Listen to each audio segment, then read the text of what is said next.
John, it's always good to have you. I want to talk about the way that this president takes in information. He has the entire national security apparatus around him.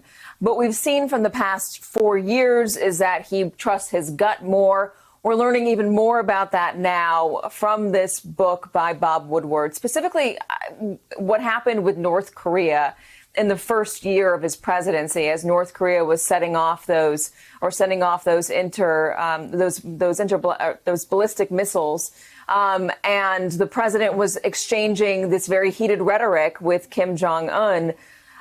They're saying now, or the president is saying now, that we came very close to war. When you were reading those chapters, as somebody who's dealt with this in the past, give me your reaction. Well, Katie, I think it was an overstatement in terms we were very close to war, unless Donald Trump was ready to push the button of war. But I don't think Kim Jong-un was ready to go to war in any way at that point. He was challenging us. He was trying to see what he could get out of Donald Trump. And indeed, he got a meeting with the American president on the world stage.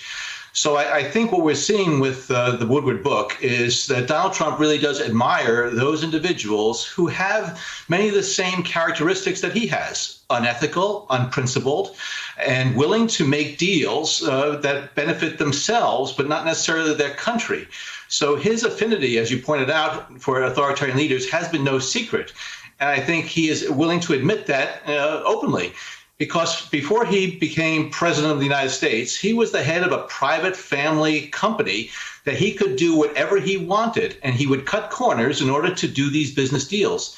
So I think, again, we're seeing very much a reflection of that approach that he has taken throughout his life. And he likes these strong men who are the same type of individuals as Donald Trump, again, stooping to any tactic in order to further advance their own personal interests. Let's talk about why the president, in his words, gets along with them so much better, these strong men. Bob Woodward talks about those letters between Donald Trump and Kim Jong-un, those quote-unquote love letters. How have these foreign leaders, these authoritarian foreign leaders, treated the president and used him to their advantage? Well, I think they have been able to understand that Donald Trump is the epitome of a narcissistic leader who enjoys flattery. And by the letters of Kim Jong-un or the words of Vladimir Putin or other things that authoritarian leaders have said both publicly and privately to him, it really appeals to his ego, and it makes him more interested in working closely with them. And he is blind to the national security implications of a lot of these exchanges that he has with the foreign leaders. And that's why he's willing to negotiate away a lot of the very important national security interests of the United States, such as stopping military exercises with our very good partner, South Korea. And so when he meets with these individuals, he is like putty in their hands. And unfortunately, they have understood exactly what they need to do in order to take advantage of Donald Trump. These were similar warnings that were made during the 2016 election about the way to get to Donald Trump. Flatter him first, and then he'll answer any question you want, and he'll work with you. We saw that with the press. Flatter him first, and then he'll come over and answer a harder question. Let's talk about Alexander Vindman. There's new reporting today, new interview with him today, where he says this: President Trump should be considered to be a useful idiot and a fellow traveler, which makes him an unwitting agent of Putin. This aligns with something else from the book Rage about coming from DNI Dan Coates, who said that he just couldn't shake this feeling that Russia had something on Donald Trump. There was no explanation for his behavior other than they must know something that the president doesn't want revealed.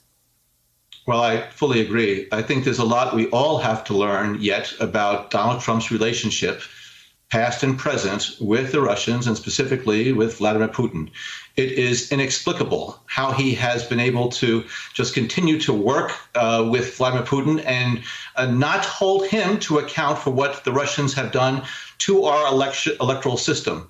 And that's why I think Donald Trump is not really interested in stopping Russian interference in this election, because he knows that because of Russian interference in the 2016 election, that is what helped get Donald Trump elected in terms of the Electoral College votes. And so therefore, I think there's still a lot that we need to know. Because he refused to be interviewed by Bob Mueller, there's a lot of information in terms of his financial dealings with Russia and with other countries that has yet to see the light of day. His tax returns have never been released. So Donald Trump is hiding a lot that I think would explain in part more of his behavior and his actions over the last 3.5 years. The concerns about his relationship with Russia persist even among those who are still in this administration.